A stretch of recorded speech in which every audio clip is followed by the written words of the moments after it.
você por aqui, é sinal que tem dúvida de em qual faculdade investir, não é? Deixa a gente se apresentar. Somos a FEP, Faculdade de Ensino Portal. Iniciamos a carreira em 2017, em Pacaju e Ceará, a partir de um sonho do IEP, Instituto de Educação Portal, em levar a educação a todos os níveis. Nosso crescimento é constante. Investimentos em cursos EAD têm sido nossa prioridade. Veja que interessante a nossa plataforma digital. Você tem acesso às aulas online a partir de qualquer dispositivo. Confira alguns de nossos cursos que estão em alta no mercado. Curso de extensão em oratória e arte de se relacionar, curso técnico em logística e contabilidade, graduação em administração, gestão hospitalar, tecnologia da informação, pós-graduação em planejamento e gestão estratégica de pessoas, gestão estratégica de negócios e muitos outros que você poderá conferir em nosso site fep.edu.br ou visitando nossas redes sociais. Olá pessoal, tudo bem? Sejam bem-vindos. A gente está aqui em mais um episódio do podcast do FEPcast, né, que é o nosso podcast da Faculdade de Ensino Portal. Estou trazendo aqui para vocês um convidado muito bacana. Ele logo vai entrar aqui na nossa tela para vocês acompanharem um pouco da história, da trajetória, né, e do desenrolar dessa vida que ele tem construído aí já há um tempo no empreendedorismo. E a temática de hoje que a gente vai trabalhar, né, a temática muito bacana, que é sobre a atitude empreendedora. Né? E para falar sobre atitude empreendedora, eu trago aqui o nosso amigo Wesley Nogueira, né? Vou adicionar ele aqui na transmissão. Seja bem-vindo, Wesley. Olá, um abraço, Alex. Obrigado pelo convite.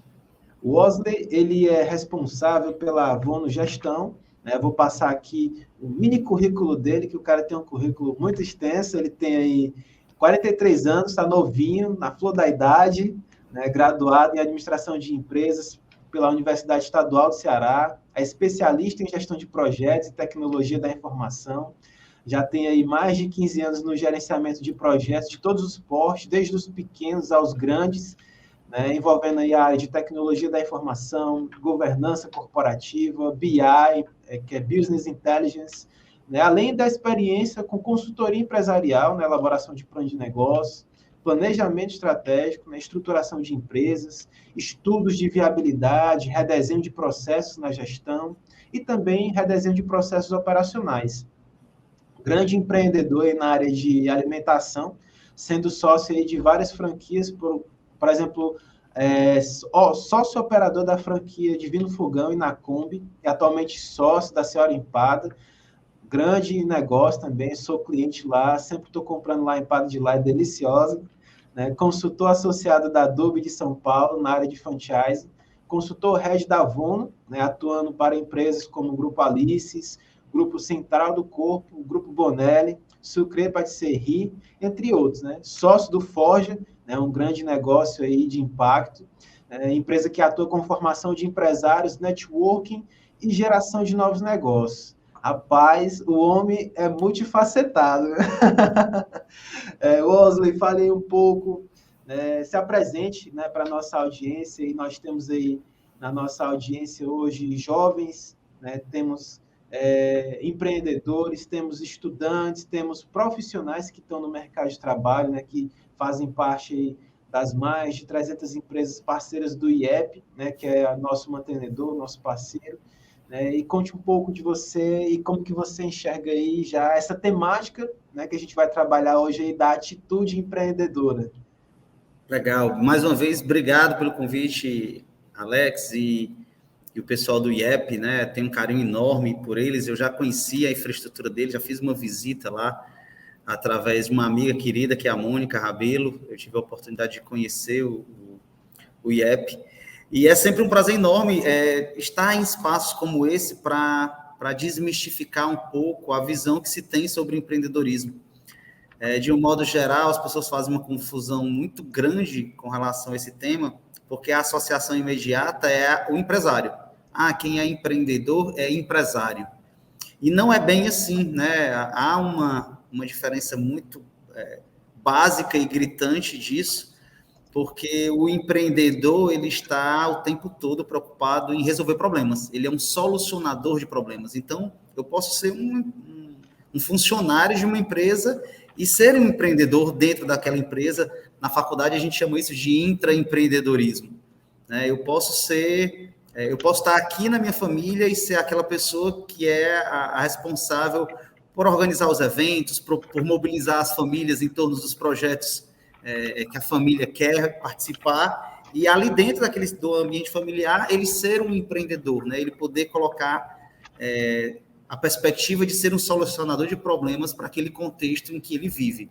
É óbvio que quando a gente leva isso para o mundo corporativo, para o mundo empresarial, essas habilidades e essa atitude, elas viram peças chaves para os resultados e para o sucesso. E, mais especificamente, quando isso toca no jovem empreendedor, né? E aqui creio ter muitos jovens nos assistindo, isso me toca muito mais especialmente, porque nós temos uma cultura e uma formação educacional que não prepara os nossos jovens para desenvolver o empreendedorismo, né? Então, tanto em casa, os incentivos são para que a gente tire boas notas, para que a gente passe no Enem, para que a gente faça concurso público, como dentro da escola, dentro da universidade, ninguém mostra para a gente como um profissional liberal, um médico, um advogado, um engenheiro, ele pode desenvolver habilidades empreendedoras e potencializar o fazer dele. Então, quando eu tenho a oportunidade de estar em um ambiente como esse aqui, me toca muito, porque eu quero, nem que seja com aquela gotinha do beija-flor para apagar o incêndio, ser alguém que traga essa perspectiva, né, e abra os olhos dessa juventude acerca das possibilidades que o empreendedorismo pode nos trazer. Com certeza. E aí, falando dessa questão de atitude empreendedora, né, esse preâmbulo que a gente fez aqui, né, eu começo perguntando quais são os principais traços assim, de personalidade ou característica comportamental que definiria, no caso, um empreendedor, né? O que é ser um empreendedor, né? Não, maravilhoso, porque assim, isso envolve, se a gente fosse para o senso comum, né, se a gente fosse ouvir, eu iria trazer aqui paixão pelo que faz, autoconfiança, perseverança, capacidade de assumir riscos e tal. Mas eu quero trazer um outro olhar sobre isso, que serve para qualquer ambiente em que a gente está. Então, eu vou trazer aqui 5 engrenagens para que vocês reflitam, a gente pode conversar um pouco mais sobre elas, sobre o que eu entendo como alguém que desenvolveu em si, ou de forma intuitiva, ou de forma guiada, né? Ele teve um mentor para guiar, essas 5 engrenagens, e são elas: a capacidade de enxergar tendências, isso é, de observar o mundo que está ao redor, e a partir das variáveis que ele está enxergando, vai prever o futuro. Cara, se tudo continuar desse jeito, a cena seguinte é essa. Então, é essa capacidade de antever a partir das variáveis que ele está enxergando em qualquer ambiente que ele estiver. O outro aspecto lá na psicologia, nos estudos das ciências humanas, a gente chamaria de empatia, mas dentro da perspectiva empreendedora, eu vou chamar de uma visão ampla e a capacidade de ver as coisas sobre perspectivas diferentes. É como se a gente estiver, todos nós, na janela do nosso prédio, e a gente pedir para alguém falar sobre 2 coisas que está vendo. É provável que todos falem coisas completamente diferentes, mas a gente vai estar olhando para a mesma cena, para o mesmo canto. O empreendedor, ele tenta se colocar nas várias janelas, ou no máximo de janelas possíveis, para poder ter a visão mais ampliada a partir do repertório que ele tem. O outro aspecto, que é chave, mas eu sei que é delicado, e a gente pode conversar sobre isso mais na frente, é um movimento de desenvolver autonomia. O empreendedor, ele dentro da empresa, por exemplo, como funcionário, como colaborador, ele é o cara que peita o chefe. É o cara que está ali o tempo todo tentando desenvolver autonomia, tentando trazer para si a responsabilidade de fazer. Ele nunca está esperando alguém fazer, ele está sempre o tempo todo, a partir dos riscos que ele tem na mão, fazer as coisas acontecerem. Então, quanto mais ele está nesse movimento de buscar autonomia, mais forte pulsa essa latência empreendedora. Os outros 2 últimos, esses são fáceis de lembrar, mas que a gente negligencia. Um é a capacidade de ser curioso.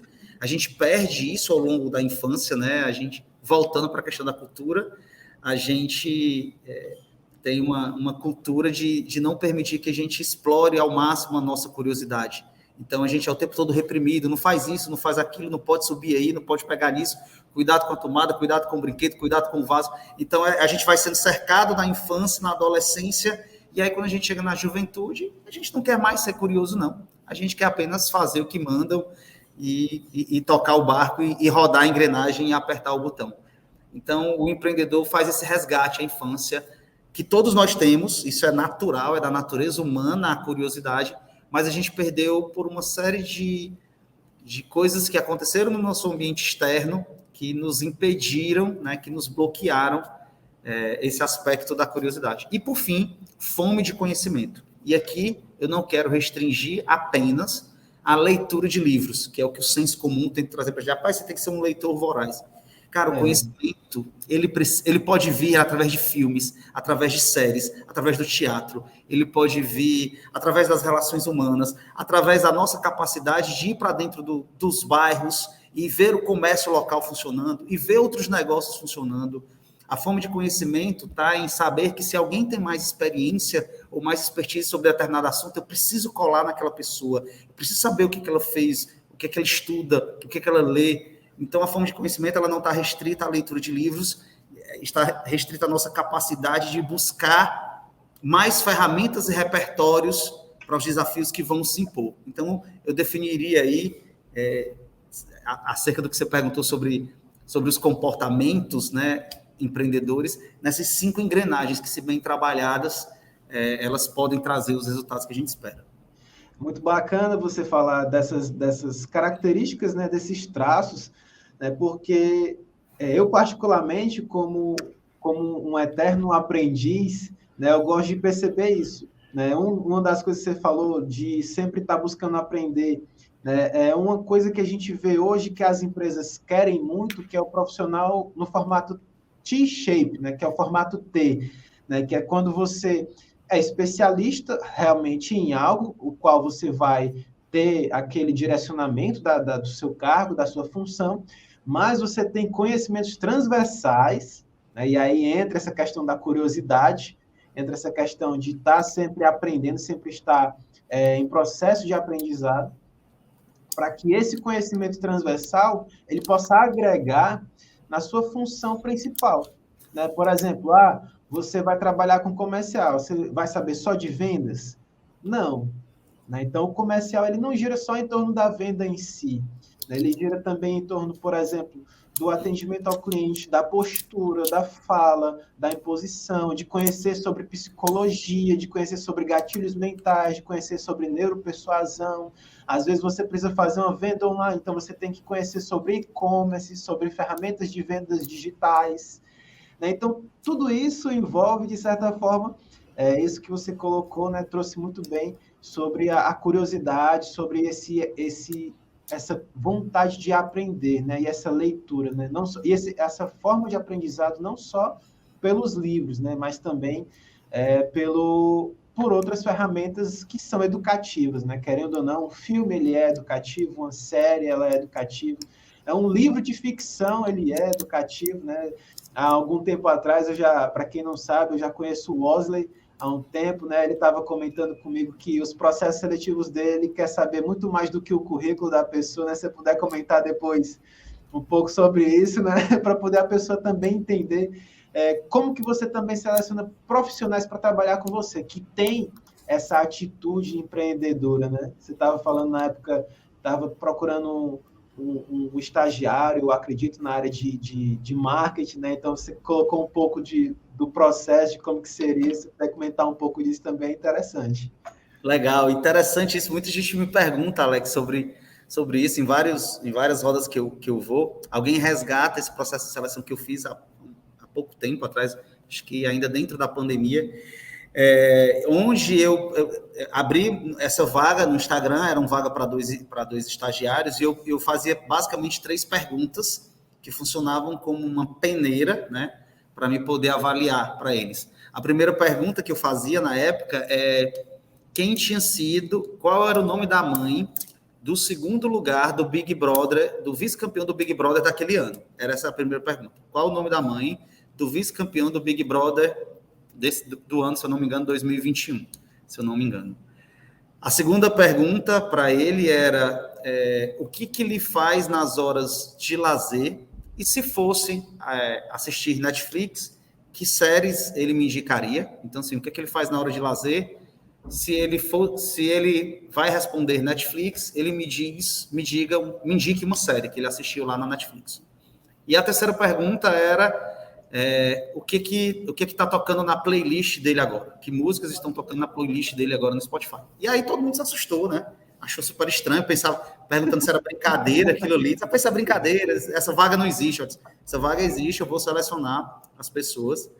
E eu tô falando sério, que o jogo é sério. E aí começou aquela enxurrada de pessoas ali, respondendo lá no meu post, né, na vaga que eu havia colocado.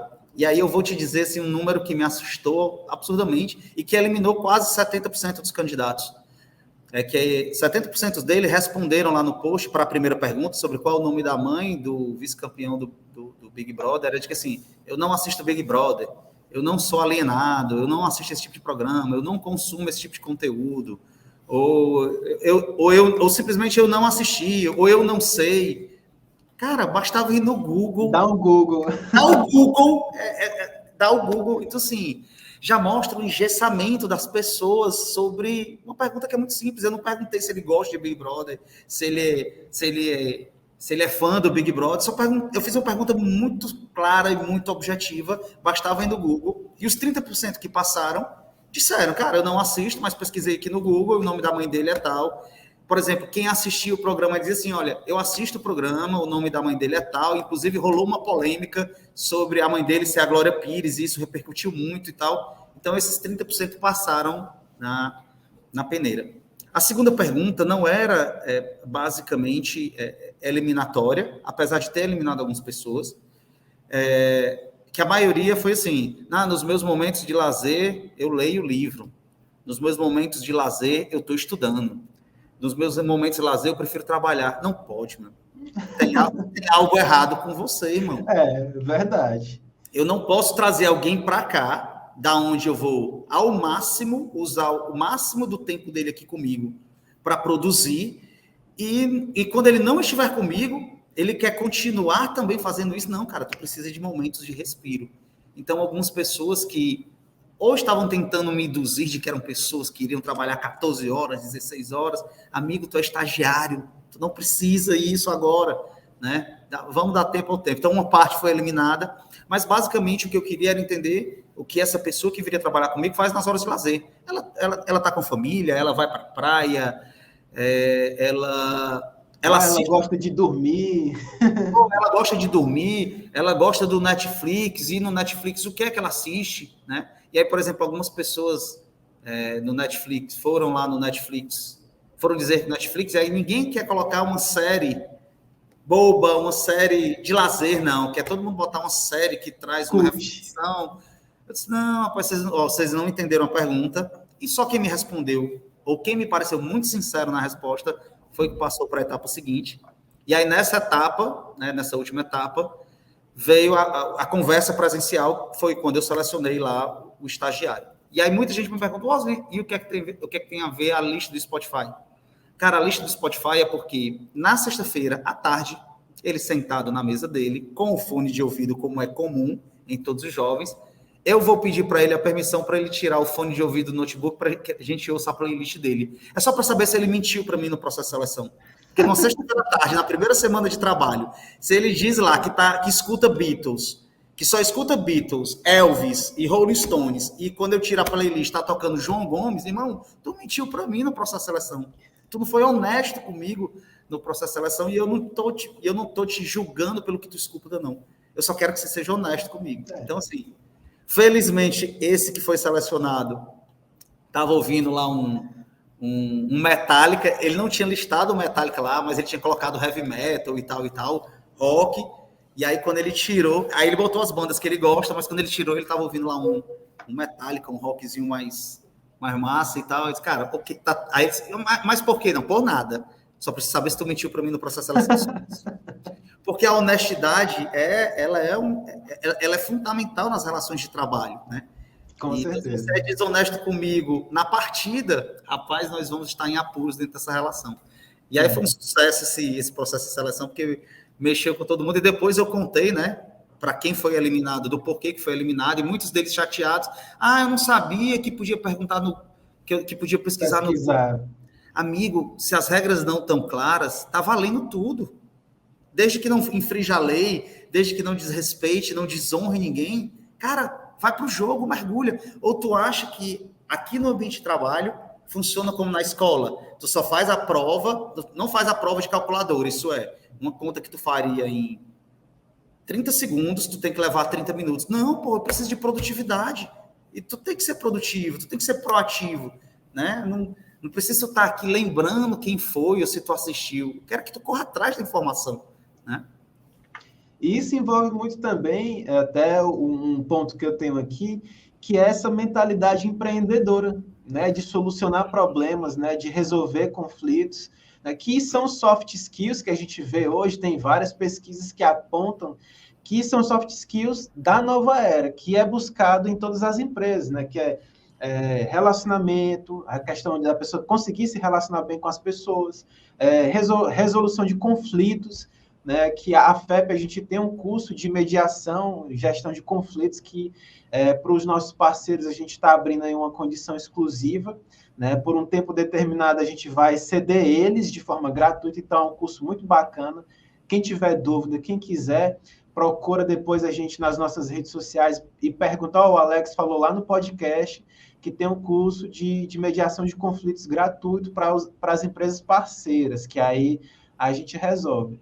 Mas aí, carregando essas soft skills, né, eu trago a próxima pergunta, que é o quê? Como que a gente desenvolve, né, essa mentalidade empreendedora, né? Como que a gente pode desenvolver, cultivar ela ao longo do tempo, né? Você, enquanto empreendedor, você já teve esse dom de ser empreendedor, você cultivou, ou quando você era mais novo, o pessoal dizia, não, Osler, estude, faça uma boa faculdade, faça um concurso, passei para o Banco do Brasil, vá ser concursado da Caixa, né? Ou como que foi essa trajetória? O que é que você consegue discorrer disso aí? Cara, infelizmente, lá atrás eu não tive alguém que pudesse dar esse estalo para mim, né? Então, assim como a maioria dos que devem estar nos assistindo, perdeu o time muitas vezes, né? Pelo medo do fracasso, pela resistência à mudança, pela falta de confiança em si. É muito comum a gente perder o time das coisas por conta disso. Por exemplo, eu lembro que eu já estava no 2º ano de engenharia, mas no primeiro semestre eu já sabia que não queria engenharia. Assim, cara, não é a minha vibe aqui. E pelo medo, a sensação de fracasso, pô, assim, lutei tanto para passar nesse vestibular e agora eu vou entregar os pontos, né? A resistência à mudança, poxa, como é que meus pais vão encarar isso? Né? E a falta de confiança de vou ter que fazer outro vestibular, caramba, meu Deus do céu, depois de tanto tempo sem estudar. Então a gente vai se travando, né, por conta desses aspectos. E aí uma coisa que eu descobri já agora na vida adulta, já empreendendo, já perdendo muitas vezes o time, eu descobri, Alex, que as chaves estão numa virtude, né, que lá dentro do catolicismo ela é trabalhada muito forte, mas se a gente extrapolar o aspecto religioso e trouxer isso para dentro do nosso dia a dia, a gente vai perceber que tem uma virtude que resolve tudo isso, que é a virtude da prudência. É a capacidade de fazer as coisas no tempo certo. Nem rápido demais, nem lento demais. É porque quando a gente ouve o senso comum, quando a gente fala de virtude, as pessoas falam assim, o fulano é prudente demais, ele é muito lerdo, ele é muito lento. Não. A virtude da prudência é a nossa capacidade de fazer as coisas acontecerem no momento certo, na hora em que precisava acontecer. E o manual da prudência envolve refletir sobre o que está posto, avaliar as possibilidades, decidir o que tem que fazer e realizar. O que é que acontece com a maioria de nós? A maioria de nós para nas 2 primeiras etapas, na reflexão e na avaliação. Então, fica o tempo todo, faço ou não faço, faço ou não faço, faço ou não faço, faço ou não faço, e não decide. E não decidindo, não realiza. Por quê? Porque fica preso no medo. E eu digo que é muito doloroso a indefinição. A gente ter um problema na mão e a gente optar pelo caminho de não decidir, ou achar que não está decidindo. É muito doloroso isso. É melhor que a gente decida, arque com as consequências da nossa decisão, e se a gente falhar, dá o passo para trás. Não tem problema. Mas ficar nessa reflexão e avaliação o tempo todo não é prudente. Não é prudente. É o famoso empurrando com a barriga, né? Empurrando com a barriga. E existe um grupo de pessoas que pula essas 2 etapas. Então, acontece alguma coisa, corre para decidir, realizar. As chances de erro se maximizam. Por quê? Porque não houve tempo de ruminar as possibilidades, de avaliar a matriz de riscos envolvidas naquela decisão. Eu sempre dou um exemplo em alguns cursos que eu dou, por exemplo, assim, normalmente não tem, nesses cursos que eu levo esse conteúdo, tem algumas pessoas da área de saúde. E eu falo assim, olha, vocês estão num ambiente onde um idoso está deitado na cama e ele caiu dessa cama e ele está ali no chão. Então, assim, de um modo geral, as pessoas se paralisam. Eu fiquei paralisada, não sei o que fazer, eu estou assustada com a situação. Outros, não, eu correria para acudir e levar para a cama. Os que paralisam, o idoso, se estiver gravemente ferido, morre, porque tu não consegue nem ligar, né, para a emergência. E os que correm para acudir, apesar de acharem que estavam fazendo bem, podem estar causando mal. Aquele deslocamento mal feito do idoso para colocar na cama de volta ou em algum local, pode, sei lá, trazer uma lesão na coluna e deixar aquela pessoa paralítica. Então, assim, por quê? Porque faltou prudência, faltou rodar o manual. Reflete, avalia, decide e faz. Quanto mais rápido, quanto mais a gente exercita o manual da prudência, mais afinado fica o nosso processo de decisão em cada etapa, a nossa capacidade de fazer as coisas no tempo certo em cada etapa. Então, se lá atrás, com 15 anos, 14 anos, alguém tivesse dito para mim, Wesley, Carol, a primeira coisa que tu tem que aprender é a virtude da prudência, eu teria perdido muito menos tempo na tomada de decisão de coisas que eram chaves para mim, eram pontos de flexão, e eu fui empurrando com a barriga, poderia ter antecipado isso. Então, vocês, pelo amor de Deus, que estão aí assistindo a gente, não se deixem levar na tomada de decisão de vocês sem passar pela prudência, sem exercitar a prudência. Essa é uma das virtudes que teria me ajudado lá atrás. E se eu tivesse que deixar algo para vocês aqui hoje, era sobre isso. Inclusive, quando eu vejo os jovens hoje falando, assim, todos têm pressa. Todos dizem assim, eu quero começar meu negócio para ficar rico. Eu quero começar meu negócio porque o fulano na internet está faturando milhões. Meu Deus do céu, está faltando prudência. Vocês não estão rodando o manual da prudência. Por exemplo, eu vejo alguns jovens que chegam para mim nesses sites de esporte, de apostas esportivas, né? Não, porque isso é um negócio. Não, cara, não. Isso é igual a loteria, isso é igual ao jogo do bicho. Para alguém ganhar, e que são poucos, muitos têm que perder. É isso, não tem. Essa não é uma relação de ganha-ganha. No empreendedorismo, é uma relação de ganha-ganha. Quando eu monto um negócio, o cliente ganha o benefício daquele serviço, daquele produto, e você é monetizado pelaquilo. Aquilo te traz dinheiro para poder fazer as coisas que tu quer, e provavelmente essas coisas são de outro empreendedor que está vendendo um produto e serviço, e aí se a gente fizer isso de forma sadia, a gente torna o empreendedorismo uma relação de ganha-ganha. As outras coisas não são, e aí vocês estão só com pressa, tentando não rodar o manual da prudência. Verdade.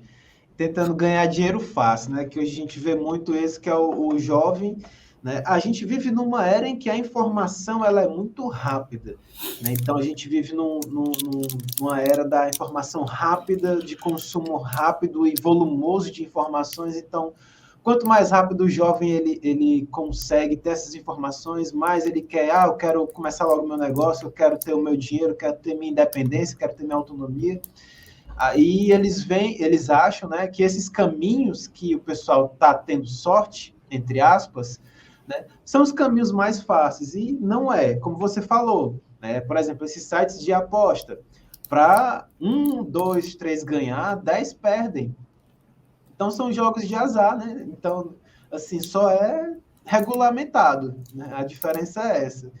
Mas o isso. caminho ele é totalmente diferente. E o empreendedor, né, ele tem essa trilha de desenvolver algo que impacta a vida de outras pessoas também, né? Não é só desenvolver um negócio para ter dinheiro no final, mas ele tem que ter uma coisa chamada propósito naquilo que ele está fazendo, né? Ele tem que ter aquela identificação, porque se você não tiver esse propósito, esse sentimento de propósito, nas primeiras dificuldades você vai desistir daquele negócio, daquela ideia, né? E aí, falando assim de dificuldades, das primeiras dificuldades, a pergunta que eu trago, né, para esse momento agora é assim: quais são os desafios, né, mais comuns que os empreendedores enfrentam, né, em termos de atitude, né, e como superá-los, né? Você trouxe já na sua fala anterior um pouco desses desafios, né, que foi, você trouxe até o exemplo da prudência, né, de usar a questão da prudência, mas que mais desafios a gente tem que a gente pode, na verdade, trazer aqui para elucidar, né? Os maiores desafios, né, estão calçados na minha fala inicial, quando a gente fala do medo do fracasso, da resistência da mudança, da falta de confiança. Eu acho que talvez esses sejam os grandes desafios. E a chave para superar, por exemplo, esses desafios, até porque o empreendedor, quando ele está calejado, né, isso é com o tempo, ele percebe que os fracassos, eles fazem parte do processo de aprendizagem. Não tem como algum projeto não ter falhado, não ter fracassado, não ter ido conforme o esperado. Nem tudo que a gente planeja acontece da forma como a gente planejou. E saber lidar com isso, né, é talvez um dos maiores desafios. É tanto que, não só para quem empreende, para quem está montando negócio próprio, mas para quem está dentro da empresa, a principal lição é, cara, erra muito, mas corrige rápido.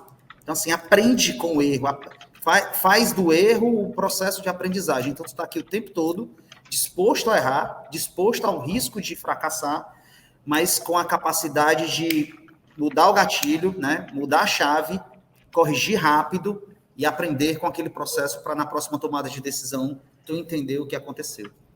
Alguns caminhos para isso, cara, é montar uma rede de apoio, é fazer parte de um grupo, é buscar grupos de pessoas que tenham a mesma fome e sede de conhecimento que você. Então, se a gente procura grupos de empreendedores ou grupos de colaboradores da área, né, de tua atuação, ou mesmo grupo de colaboradores de áreas distintas, mas que estão ali com o objetivo de crescer na carreira, seja carreira pública, seja carreira dentro da indústria. Então, assim, ter uma rede de apoio para essa troca minimiza muito, nos ajuda muito dentro desse processo, né, de superar os desafios. Outra coisa que é muito importante, e é uma coisa que a gente não foi ensinado a fazer, é estabelecimento de metas. Eu preciso saber para onde eu quero ir. E como é que eu vou acompanhar isso? Ah, Wesley, eu tenho uma meta de sair do ponto A e ir para o ponto B. Ok, ela está muito clara, ela é específica, ela é tangível, você consegue acompanhar? Ela consegue. Pois acompanhe essa meta. E aí, dentro do processo de acompanhamento, se as coisas não estão te fazendo levar até ela, tu precisa mudar algumas coisas. Tu precisa mexer algumas variáveis. Porque se tu continuar fazendo as mesmas coisas, o resultado vai ser igual. Então, quando a gente estabelece metas e acompanha, seja na nossa vida pessoal, seja na nossa vida profissional, a gente tem mais capacidade de corrigir isso e não esperar o final do prazo para avaliar, porque aí não tem mais tempo para fazer nada. Então, quanto mais forte for essa quebrada do acompanhamento, mas eu não tenho muito tempo. Ok, então não precisa avaliar todo dia. Consegue por semana? Não consigo por semana. Tu consegue por mês? Por mês eu consigo. Então, para e acompanha os indicadores que te comunicam o como está caminhando aquela meta. E aí, assim, volta para a questão da prudência. Empreendedores precisam de objetivos de longo prazo. Se a gente estiver aqui focado só olhando para o próximo passo, a gente perde o senso de propósito. Modernamente, né, missão, visão e valores sozinhos já não levam as empresas para onde elas precisam ir, porque é o senso de propósito, essa perspectiva de longo prazo que consegue fazer com que o barco, de forma assertiva, eficiente, consiga atingir os objetivos. E isso eu não estou querendo dizer, pessoal, que vocês precisam entrar numa aventura de ficção científica. Não estou dizendo aqui para vocês montarem planejamentos estratégicos para os negócios de vocês para daqui a 10 anos. A pandemia mostrou que em um mês tudo pode mudar. Mas o que eu estou falando é que vocês precisam ter uma perspectiva de longo prazo e isso envolve propósito para calçar essa perspectiva. E aí, quanto mais conectada com a sociedade, com o meio ambiente, com o impacto social daquilo que você faz, tocar no planeta, mais forte esse propósito fica para você, para quem se conecta contigo e para quem é beneficiário dos seus produtos e serviços. Então, se tu tem um propósito, egoísta, só teu, ok, ele tem força. Mas quando esse propósito está conectado com aspectos sociais e ambientais, isso vai para um patamar de poder que é incrível. E eu acho que talvez esse seja, Alex, você é um estudioso disso, eu também gosto muito da área. Esse talvez seja o futuro das organizações, do mercado corporativo. Empresas que têm o lucro, porque ele é necessário, ele é pilar fundamental para os resultados do negócio, mas um pilar tão necessário e fundamental é o impacto que o nosso negócio causa dentro da sociedade, dentro do nosso ambiente, dentro do nosso planeta. Não existe pegar o papel que está aqui e eu vou jogar fora, né? Não tem fora, é dentro. É dentro do planeta. Ninguém joga fora, ninguém joga para o universo o papel. Então, se eu não entendo isso, usando essa ilustração boba, sobre o papel da nossa empresa, do nosso empreendedor dentro do planeta, a gente torna menos poderoso o nosso propósito. Com certeza. E aí você tocou num ponto que foi até tema, na verdade, de um outro episódio que a gente teve do podcast, que é sobre o ESG, né? Que hoje, você como conhece essa área de investimento, sabe que muitos investidores, muitas empresas que aportam recursos, inclusive internacionais, em novos negócios, eles estão visualizando justamente os pilares do ESG, que aqui no Brasil é chamado de ASG, que são os pilares ambientais, de governança e social. Ou seja, governança, questão de compliance, de código de ética, de como que a empresa funciona relacionado ao relacionamento que tem com os fornecedores, com os parceiros, com os stakeholders. Na linha ambiental, você falou, a gente estava aqui nos bastidores falando sobre questão de carbono zero, né? Então, como que o seu negócio ele impacta positivamente nessa questão da proteção do meio ambiente? Se o seu negócio ele gera impacto, como que você faz para mitigar ou para reduzir esse impacto ambiental? Aí falando do social, se o seu negócio ele é implantado dentro de uma sociedade, dentro de uma comunidade, como que esse negócio ele interage com aquele stakeholder que está ali no entorno do teu negócio, né? Qual o benefício que o teu negócio traz de forma concreta para aquele stakeholder que reside ali, que divide um espaço com o teu negócio, com a tua empresa, né?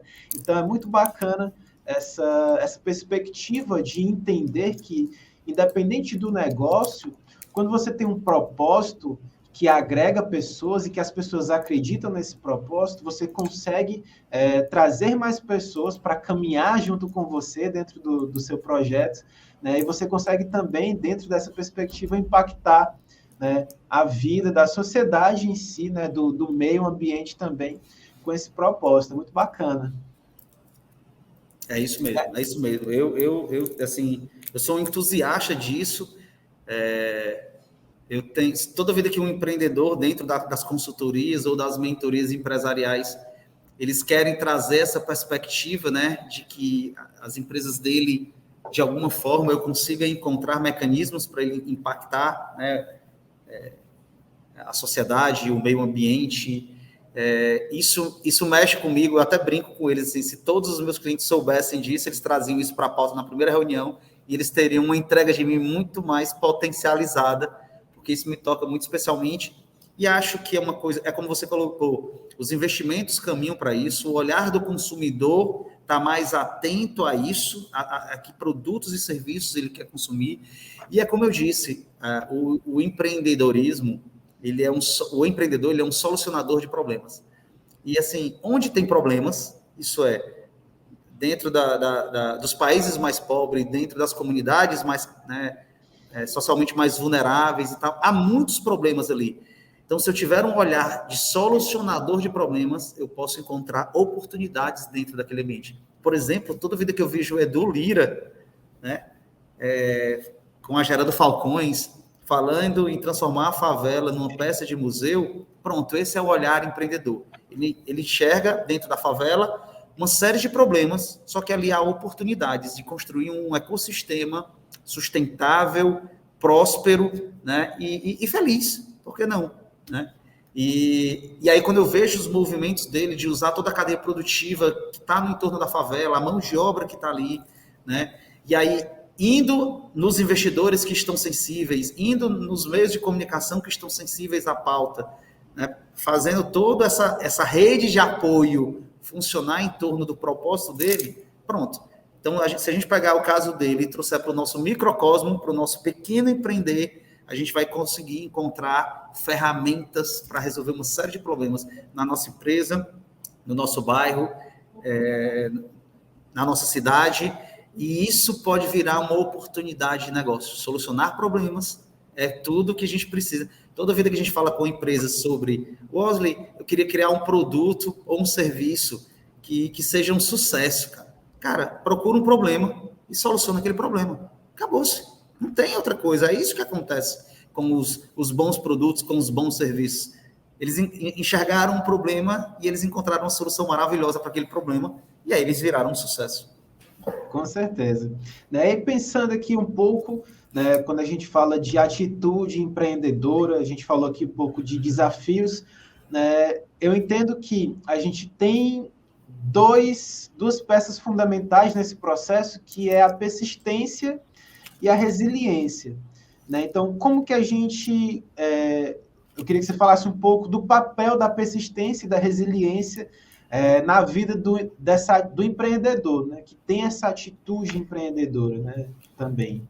É interessante, porque essas duas palavras, na minha perspectiva, elas precisam caminhar juntas para não virarem teimosia.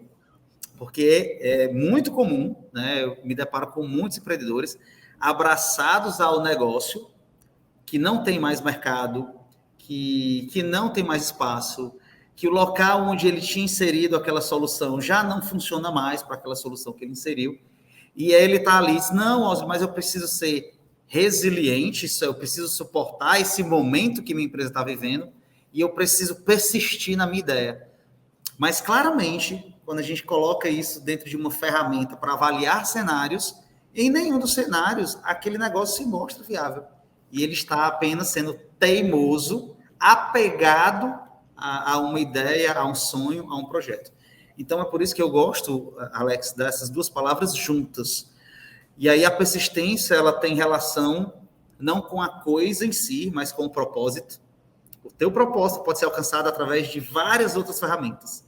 Se aquela ferramenta, que aquele teu projeto, aquela tua empresa, aquele teu negócio, ela já não consegue mais te ajudar a levar no teu propósito, a pessoa que é persistente, ela continua olhando para o propósito, mas ela vai buscar outra ferramenta, para poder ela não ser teimosa, porque aquela ferramenta já não serve mais. E o resiliente, a resiliência não é na nossa capacidade de suportar os ciclos ruins que qualquer projeto passe. A resiliência ela está muito mais relacionada à nossa capacidade de reagir a isso. Não é só resistir, é a nossa capacidade de reagir a tudo aquilo que acontece. E aí o que é que acontece? Vem um problema econômico, vem um problema, mudou o governo, e aí ou mudou o diretor, ou mudou, sei lá, ou está passando uma avenida no meu bairro, e aí na tua cabeça, eu só preciso ficar parado aqui, porque isso vai passar. Não, a resiliência ela envolve movimento. Opa, as variáveis externas mudaram. O que é que internamente, dentro das minhas variáveis internas, eu preciso fazer para equilibrar essas variáveis externas? E aí isso envolve mudar estratégias, apontar para outros canais de relacionamento, adotar uma nova postura. Por exemplo, se você está falando da empresa, o diretor mudou. Era um diretor que tinha um comportamento centralizador. E aí você estava acostumado com aquilo, você se acomodou com aquilo. Entra agora alguém que dá mais autonomia para o colaborador. Tu precisa se adaptar, a variável externa mudou, tu precisa agora mudar a variável interna para que você consiga reagir bem àquilo. A resiliência tem muito mais a ver com a nossa reação sobre tudo que não acontece do que uma acomodação. Não, pai, é só ficar aqui aguardando, teimando de que se eu continuar fazendo tudo que eu sempre fiz a vida toda, eu vou atingir os meus objetivos. E não é isso, né? Então, eu gosto quando elas trabalham juntas, porque a persistência, ela me deixa linkado com o propósito e não com a coisa, e não com a ferramenta, e a resiliência numa perspectiva uma perspectiva não passiva, mas numa perspectiva ativa. As variáveis externas mudaram, eu preciso mexer o jogo das variáveis internas para poder equilibrar aí esse momento que a empresa, o meu projeto, está passando. Verdade. Eu estava até lembrando, você falando aí da questão da resiliência em si. O tema resiliência, ele foi tema do nosso primeiro podcast aí, que a gente teve com a Renata Pinheiro, da diretora de pessoas, né, gestora de pessoas da FIM Brasil. Quem quiser pode buscar aí na nossa página da FEP, tem salvo na guia de ao vivo. A gente teve 1 hora de conversa, a gente falou sobre o processo de resiliência que ela teve, por exemplo, em superar dificuldades pessoais, de problema de saúde que ela teve, que foi muito sensibilizador para ela na época, né? E ela falou desse processo de adaptação, desse processo de superação das dificuldades, né? E me veio à mente, na verdade, uma fala. Agora eu não lembro qual foi a profissional, mas era uma mulher que ela falava que o termo resiliência dentro dos negócios, ele é muito falho, porque quando você fala de resiliência, o conceito de resiliência é você ter a capacidade de suportar um certo processo de dor, né, e voltar ao normal. Né? A resiliência é isso, né, dentro do conceito, pelo menos o que ela explicou. E o conceito certo que a gente devia trazer para dentro dos negócios é a plasticidade, a possibilidade de se moldar, né, de você se adaptar e você se flexibilizar diante dessas variáveis, que entra aí, né, nessa abordagem que você trouxe, né, de você entender quais são essas variáveis externas, né, como que essas variáveis externas estão impactando no seu negócio, na sua rotina, no seu dia a dia, e como que você internamente, já que você não pode mudar o externo, como que você pode mudar o interno, né, para poder se adaptar a esse novo cenário, né? E aí entra esse papel da adaptabilidade, da flexibilidade nos negócios, né? Que hoje a gente percebe que a cada ano os negócios eles sofrem grandes mudanças, né? A gente está tendo uma visão dentro do cenário do mercado em que tem ocorrido mais frequentemente grandes mudanças, né, nos negócios, né, por conta dos avanços da tecnologia, né, da informação. Tudo isso, hoje você está aqui trabalhando normal, amanhã você pode ser substituído por uma inteligência artificial. Né? Então, eu tenho estudado muito sobre inteligência artificial, né, o boom da vez, que é o ChatGPT, né, mas não existe só ele. Né? Então, eu tenho construído aí um projeto junto com uma amiga minha que está residindo em São Paulo, a Daiane, né, que a gente busca, na verdade, trazer o conhecimento sobre a IA aplicado, por exemplo, para o terceiro setor, né, que é algo que pode ajudar diversos empreendedores sociais a solucionar problemas específicos do dia a dia, de lidar com rotina, né, usar a ferramenta da IA como um auxiliar, como um assistente, né, em diversos processos. Eu, por exemplo, aqui, para a gente fazer esse podcast, eu te passei antes um roteiro. Quem fez o roteiro para mim foi o meu assistente, o ChatGPT. Né? Eu mandei o prompt lá de comando, desenhei os critérios e ele fez para mim 2 roteiros, a gente avaliou junto, né? Pensamos aí. E isso é uma forma de você adaptar o seu negócio, adaptar a sua atuação, né? E entra naquele conceito que você falou de ser curioso, né? Se tem a pessoa que chora e tem a que vende lenço, né? Então, eu estava até acompanhando ontem, acompanhei um trecho da aula do Domenico De Masi, que é um professor, né, italiano. Eu estudei na época da faculdade, lá em 2011, eu li o livro dele, O Ócio Criativo, né, e ele falava justamente isso, que houve uma época, que foi a Revolução Industrial, em que se dizia que as indústrias iam tirar o emprego das pessoas, as máquinas iam tirar o emprego das pessoas. E o que houve não foi isso. Na verdade, foi uma mudança de perfis de profissões. né? Então, a gente deixou aquele trabalho braçal, arcaico, de cada pessoa girar uma porca, pegar um parafuso, e aquilo ser automatizado. E aí outras profissões surgiram, que, por exemplo, hoje estão surgindo novas profissões, como o engenheiro de inteligência artificial, né, o monitor de inteligência artificial, o gestor de tráfego, os gestores de negócios digitais. Então, são várias coisas que a gente vê essa questão da adaptabilidade, da flexibilidade, né? E aí, quando a gente estava comentando aqui um pouco sobre essa mentalidade empreendedora, né? Não só de ser empreendedor, mas, por exemplo, você é um funcionário seletista, está dentro de um negócio, mas você pode ter uma atitude empreendedora, uma mentalidade empreendedora. E aí eu trago a pergunta: quais são as principais estratégias que eu, enquanto jovem, que estou no meu primeiro emprego, no meu segundo emprego, então eu, enquanto colaborador que quero ter um crescimento na minha carreira, né, eu quero empreender, intraempreender dentro do negócio que eu faço parte, né, que tipos de estratégias eu posso deixar ali às vistas, acompanhar, ter como para poder manter essa mentalidade empreendedora, né? Que a gente falou de vários aspectos, de várias características, né? E como que eu faço para me manter com essa mentalidade empreendedora, né? Tu me permite só fazer um complemento da tua fala anterior, vou guardar aqui Claro. sobre o que fazer, porque a inteligência artificial também é um assunto que me toca muito profundamente, e tem dois aspectos que estão envolvidos nesse assunto, e isso tem relação monstruosa com o empreendedorismo. Vamos lá, ó. Primeiro o aspecto histórico, aí eu trago aqui para o Brasil. Hoje nós somos uma das maiores potências do agronegócio.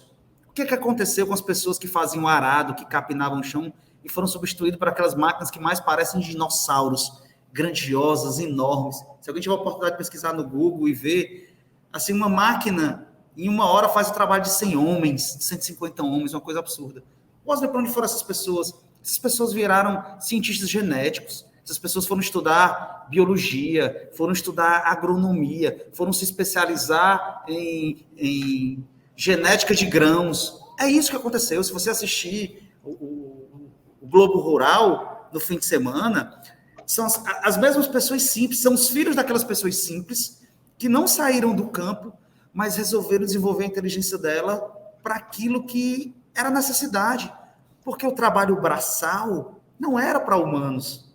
A gente não tinha tecnologia para isso. É como, por exemplo, a limpeza de rua do lixo, a coleta de lixo. Era um trabalho que não era para ser feito por humanos. Dirigir um carro não era para ser feito por humanos. Nós somos incompetentes dirigindo carro. A gente consome álcool, a gente olha no celular, a gente conversa com a pessoa do lado. Isso é para ser feito por robôs mesmo. Então, tá tudo bem, pessoal. Sabe qual é o problema? E aí eu saio desse aspecto histórico, né, de que o agronegócio parecia que ia matar com o desemprego, e hoje ele virou, né, talvez o maior responsável pelo PIB poderoso que a gente tem aqui no Brasil, justamente com a entrada de tecnologia, e é onde há mais ciência e pesquisa, isso é, ajudando humanos a se desenvolverem, é na Embrapa, é na Ematerce, né, são desses órgãos que estão ali cuidando das pesquisas nessa área. O outro aspecto é o seguinte: a criatividade, ela depende de um órgão que consome muita energia, que é o cérebro. Mais de 20% da energia do nosso corpo é consumida pelo cérebro sozinho. Então, o que acontece quando a gente traz uma ideia para ele? Ele quer dar a resposta mais rápida, mais superficial. Por quê? Para não consumir muita energia, porque ele precisa economizar energia para o resto do corpo. E aí, o que a gente faz? A gente entra no jogo do cérebro.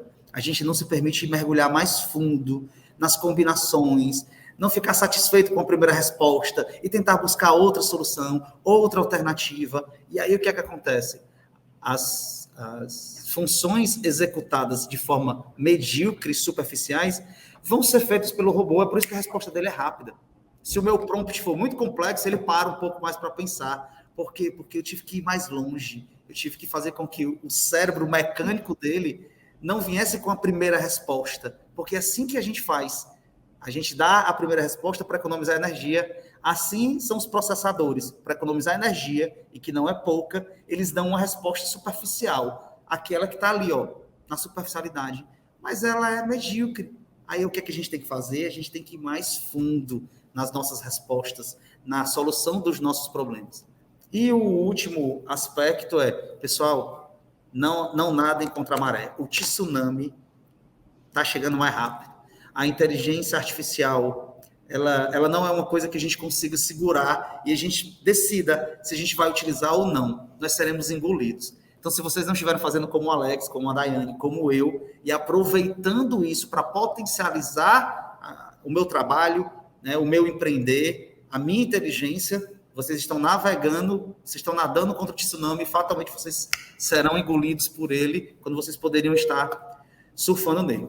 Voltando lá para a tua pergunta sobre o que fazer. Eu queria trazer, eu não sei como é que está o nosso tempo aqui, mas eu não queria terminar esse papo hoje sem trazer uma ferramenta que eu considero poderosíssima para quem quer desenvolver uma atitude empreendedora e minimizar todos esses aspectos que envolvem o fracasso, que envolvem a mudança, que envolvem os nossos medos, que é a construção de uma assembleia de vozes. É fundamental, pessoal. Assim como a gente faz no final do ano, as nossas metas para o ano seguinte, baseado naquilo que a gente quer para o ano seguinte, a gente definir quem a gente quer ouvir, quem a gente quer ler, quem a gente quer consumir para nos ajudar nessas metas. E isso é construir uma assembleia de vozes. Então, de forma periódica, pelo menos uma vez por ano, eu faço isso 2 vezes por ano, né? Hoje eu cuido para cada semestre, eu defino pessoas, eu defino livros, eu defino bibliografia, eu defino, inclusive, séries que eu quero consumir de novo, porque aquilo vai me ajudar num projeto que eu estou envolvido para o primeiro semestre. Para uma meta minha que toca aqui no primeiro semestre. Então, vocês vão ter que fazer esse exercício de listar. Cara, eu estou aqui querendo melhorar minha capacidade de venda comercial. Então, eu vou aqui colocar Flávio Augusto. Vou começar a acompanhar todos os podcasts. Onde o Flávio Augusto aparecer, eu quero entender a história desse cara que saiu do nada para construir o império que ele tem hoje, porque ele entendeu o jogo do comercial. Wesley, eu estou aqui preocupado. Meu próximo meta do próximo ano é investir. Eu preciso investir. Eu preciso guardar uma grana, eu não sei o que fazer com essa grana. Então, eu preciso aqui procurar o Bruno Perini lá na internet para me poder compor minha assembleia de vozes. Vocês precisam listar quem são essas pessoas. Wesley é o meu chefe. Wesley é um colega aqui do meu lado que sabe muito mais dessa ferramenta do que eu. Então, vocês precisam listar essas pessoas. Vocês precisam listar os livros. Vocês precisam listar essas séries ou esses filmes que vocês precisam assistir de novo, que vai ajudar nessa meta. Então, construam uma assembleia de vozes de vocês. Só tem 2 cuidados. Se a gente utilizar apenas o bem-querer como ferramenta, a gente corre o risco de ter problemas. Por exemplo, o meu pai não entende nada de mercado corporativo, de negócio, então ele não será apesar de gostar muito de mim, ele não será uma assembleia de voz técnica sobre o que eu preciso, apesar dele gostar muito de mim. Inclusive, ele pode me atrapalhar, por gostar tanto de mim, ele vai sempre dizer o que eu quero ouvir. Então, tenho cuidado com o bem-querer. E isso vale para o oposto. Por exemplo, muitas pessoas ficam muito chateadas quando alguém vem dar um feedback ou fazer uma crítica no privado. A gente postou alguma coisa, a gente fez alguma coisa e a pessoa veio no privado e ela trouxe um feedback. A gente tem um sério problema em ouvir feedback. Pessoal, se não é público, se não é no comentário, se não é para todo mundo ver, quando aquela pessoa para o tempo dela no privado para te dar o feedback sobre alguma coisa, ela quer te ajudar. Ela está ali te esculhambando, ela está te desonrando, te desrespeitando, mas ela parou uma parte do tempo dela, que é o que há de mais precioso para nós, e resolveu escrever algumas linhas para te dizer sobre uma experiência ruim que ela teve, sobre algo que ela não gostou, sobre algo que ela discorda. Meu amigo, que assembleia de voz poderosa pode ser o feedback dessa pessoa para o teu próximo ano, para o teu próximo semestre. E aí a gente bloqueia, fica chateado, se melindra. Pessoal, se ela não foi no público fazer isso, é porque ela quer que a gente resolva. Apesar do texto tá bem carregado, tá pesado. Mas ela quer que a gente melhore. Porque se ela quisesse nos detratar, se ela quisesse nos diminuir, ela tinha ido no comentário, ela tinha ido publicamente, mas ela fez no privado. Então, eu já usei pessoas que vieram dar feedbacks negativos, me esculhambaram, né, no direct, como minha assembleia de voz. Eu imprimi aquele comentário e passei o semestre perseguindo todos os tópicos que ela colocou ali para mim. Mesmo com as palavras que doíam, pesadas, mas eu estava preocupado em ouvir alguém que queria que eu melhorasse. Apesar de não querer mais, de não gostar mais, de não se interessar mais, ela gastou o tempo dela para me ajudar. Construam a Assembleia de Vozes de vocês, e vocês vão perceber como isso é uma ferramenta poderosa para a construção dessa atitude empreendedora. Vocês vão ter agora uma fonte de riqueza. Como nas empresas tem os seus conselheiros empresariais, os seus conselheiros de administração, vocês passam a ter os seus conselheiros sobre aquilo, sobre as metas que vocês estabeleceram. Wesley, eu botei aqui o Flávio Augusto, mas ele não me responde. Ok, continua perturbando, mas não deixa de consumir todo o conteúdo que ele coloca nas redes sociais. Cara, o fulano de tal é inalcançável. Consome todo o conteúdo que tu acha que é importante para aquilo que tu quer. E o não tu já tem, vai para a humilhação. Tenta falar com ele, tira uma dúvida com ele, se apresenta. Eu já me conectei com várias pessoas que eu achava que eram inalcançáveis, porque eu fui persistente. Eu não fui teimoso, eu fui persistente. Fazia parte da minha Assembleia de Vozes, ouvir aquelas pessoas. Com certeza, muito importante, que aí entra um pouco no que eu aprendi, né? A mesma coisa, porém com um outro termo, que é os nossos curadores de informação, né? Que é o que o Murilo Gun fala muito. Ele é um dos meus curadores de informação, principalmente focado nessa questão de criatividade, né? Depois que ele saiu do ramo, do caminho da comédia, que ele era um humorista excelente, por sinal, e entrou nessa linha de atuação, trazendo essa expertise que ele já tinha. Ele traz em algum dos cursos dele essa questão da gente ter os nossos curadores de informação, que aí a gente se blinda também do bombardeio de informação que a gente tem no dia a dia, né? Se você sai na rua hoje, você é bombardeado por informações de forma inimaginável. Tanto que o cérebro, ele processa pouco menos do que o que a gente vê, pouca coisa, né? Cerca de 30%, 20%, não vou lembrar agora, mas tem estudos que comprovam que o cérebro, ele capta, o olho, a nossa visão, ela capta tudo, mas como é tanta informação, o cérebro, ele processa o que a gente faz, a triagem do que é essencial, do que é importante, né? E aí entra nessa perspectiva da gente ter os nossos curadores de informação, né? Porque como a gente está numa era de informação muito rápida e de um volume de informação também muito grande, a gente tem também um volume de informações também muito erradas, muito imprecisas, as chamadas também fake news também, né, que a gente ouve muito, né, que é você pegar fatos e deturpar. Então, a gente tem pessoas trabalhando para o bem, que querem informar, que querem trazer conteúdos produtivos, mas também tem pessoas que querem trazer essas informações que desinformam, né, que acabam tirando você do seu propósito, né? Então, ter esses curadores, né, fazer essa assembleia de vozes, né, como o Wesley trouxe, contribui muito para que a gente mantenha essa mentalidade empreendedora, né, que ela se sustente, que ela seja realmente sustentável, né, que a gente esteja sempre se alimentando dessas fontes. E aí, falando um pouco a gente falou muito sobre negócio, né, e aí, para encerrar, a gente está já nos minutos finais aqui, a gente... não parece, mas a gente já falou 1 hora aqui, né? Então é uma conversa leve, descontraída, né? Espero que vocês que estejam assistindo também não tenham sentido esse tempo passar, né? Um tempo que a gente investiu aqui em trazer essa temática bacana, e aí para a gente finalizar, trazer esse final, né? Como que a atitude empreendedora ela pode influenciar positivamente em outros aspectos da vida, além dos negócios, né? Como, por exemplo, relacionamentos pessoais, crescimento profissional, né? Como que você vê que ter essa atitude empreendedora ela pode ser benéfica para nós nos nossos outros âmbitos, né, da vida do ser humano? Sem dúvida. Como eu disse, nós temos uma sociedade que culturalmente e pedagogicamente não nos preparou para isso. Não traz em canto nenhum do que a gente conversou aqui, você lembra de ter ouvido dos teus pais, dos teus avós, ou dentro da escola. Então, se você assistir de novo todo esse episódio aqui, você vai perceber que há um mundo novo de possibilidades. Então, quando a gente desenvolve a atitude empreendedora, a gente sai da corrida dos ratos.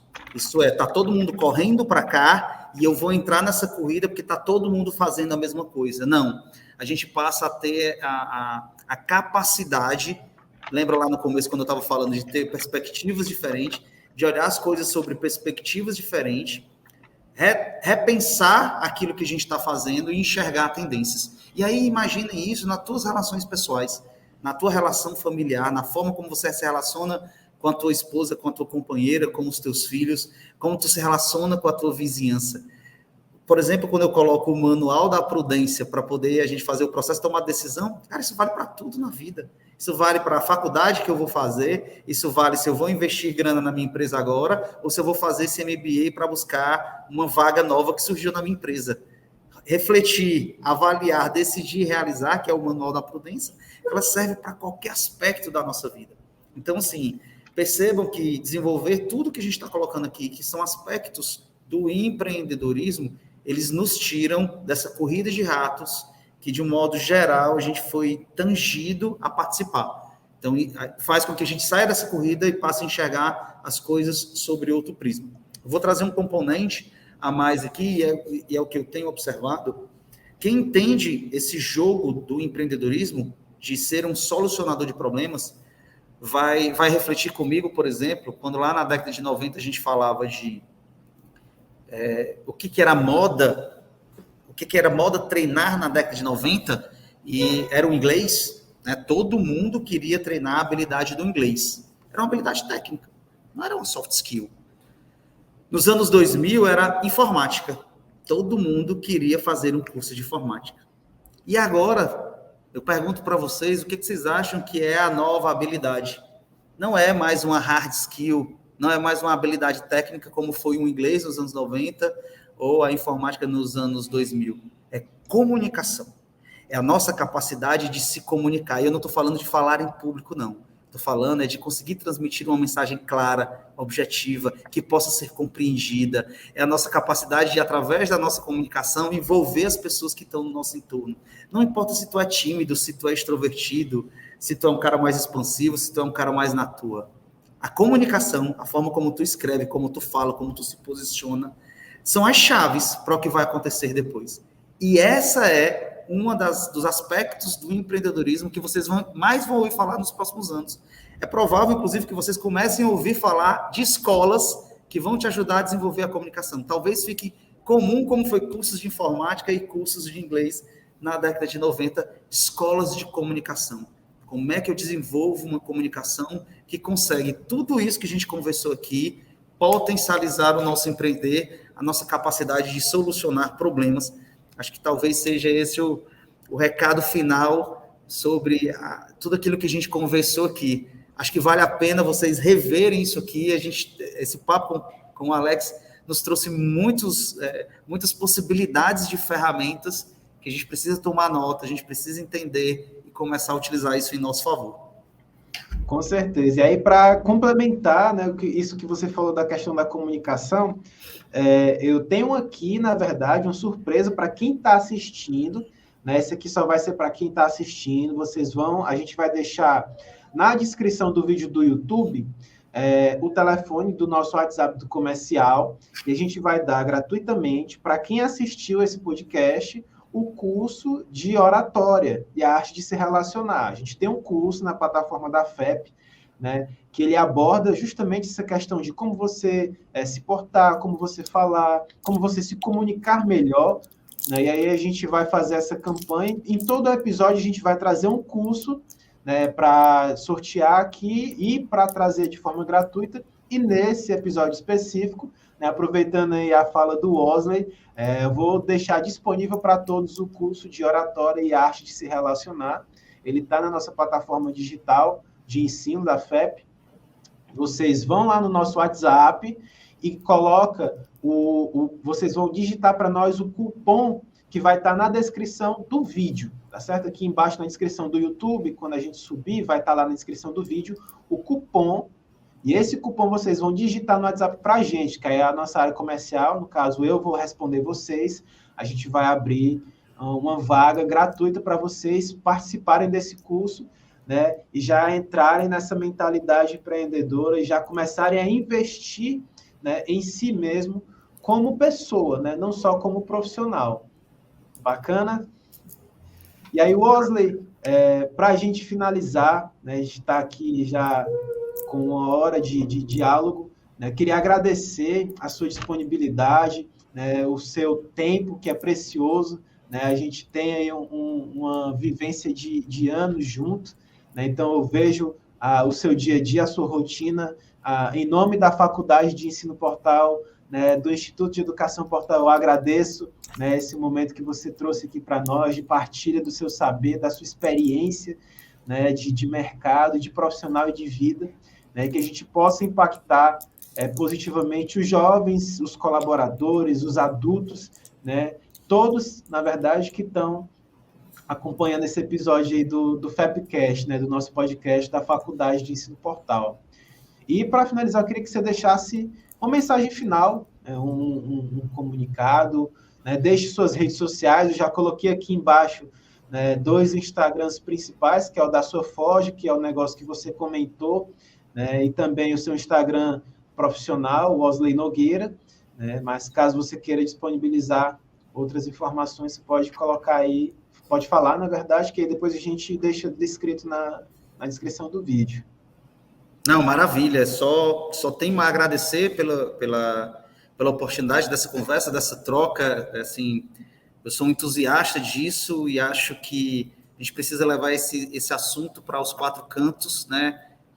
Se a gente desenvolver aí uma geração de solucionadores de problemas, nós teremos uma sociedade e um ambiente mais saudável para a convivência.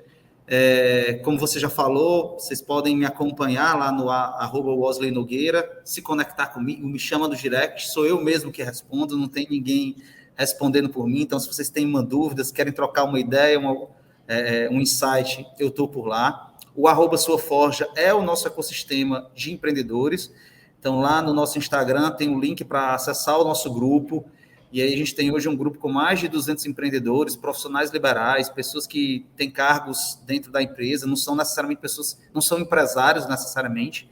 A nossa troca lá é focada no empreendedorismo mesmo, em trazer ferramentas, insights e orientações sobre solucionar problemas que a gente está enfrentando aí no nosso cotidiano. Vocês podem acompanhar lá. E no mais, dizer que estou à disposição para o que precisar, Alex. Sempre que tiver um papo aí, sempre que tiver algum evento online, presencial, conta comigo, porque se tem um assunto que eu gosto muito, é esse. E uma mensagem final que eu deixo, que toca nessa questão do fracasso, que toca nessa questão do nosso medo de falhar, da nossa insegurança, é de que não espere estar ótimo para fazer as coisas, não espere estar tudo lapidado, estar tudo bem desenhado, tudo bem planejado. Façam. Não se percam apenas na reflexão e na avaliação. Decidam e realizem, porque é assim que a gente vai conseguir chegar aos melhores resultados. Se a gente não dá o primeiro passo, o caminho não aparece.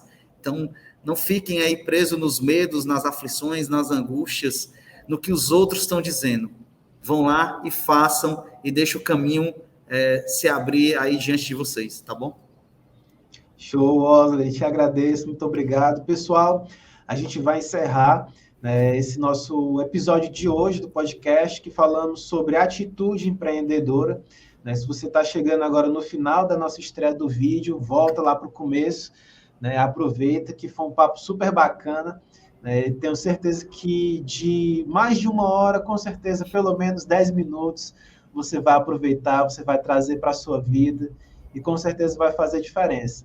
Tá certo? Fiquem ligados nas nossas redes sociais, né, no nosso Instagram, no nosso Facebook, tá passando aqui embaixo, né? Sigam-nos, né? E a gente posteriormente vai estar lançando os próximos episódios. Então fiquem atentos e sempre que tiverem dúvidas, mandem para a gente, mandem as perguntas. Quem tiver pergunta para fazer sobre esse episódio, manda para a gente no Instagram, que a gente vai contactar o Wesley e a gente vai trazer essas pílulas de dúvidas, né, que ele já tem esse costume de trazer no negócio dele, mas a gente consegue responder vocês, né, também pelas redes sociais. Tá certo, pessoal? Um abraço, obrigado, Wesley. Até mais. Tchau, tchau. Tchau, tchau.